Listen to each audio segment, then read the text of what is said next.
17 বিয়ে বরিশালে বন কর্মকর্তার অফিসের সামনে 12 স্ত্রীর মানববন্ধন। বিদেশে পড়াশোনা, সরকারি চাকুরি দেওয়া, বিমানবালা হিসেবে সুযোগ কিংবা সম্পত্তি দেওয়ার প্রলোভনে প্রতারণার মাধ্যমে বরিশাল বিভাগীয় বন কর্মকর্তা মোহাম্মদ কবির হোসেন পাটোয়ারি 17 জন নারীকে বিয়ে করেছেন বলে অভিযোগ উঠেছে।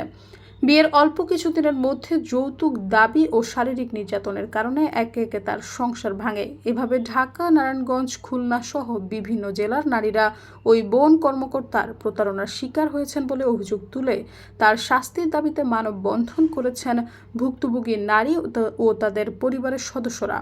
বৃহস্পতিবার বরিশাল নগরীর কাশীপুর বন সংরক্ষণ কার্যালয়ের সামনে ঘণ্টাব্যাপী মানববন্ধন চলাকালীন ওই বন কর্মকর্তার স্ত্রী দাবি করা 12 জন নারী এসব অভিযোগ করেন।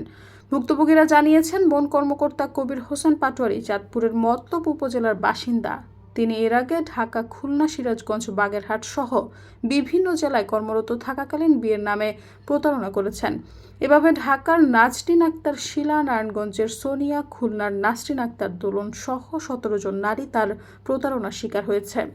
সৈয়দা ফারিয়া, সমযোগ।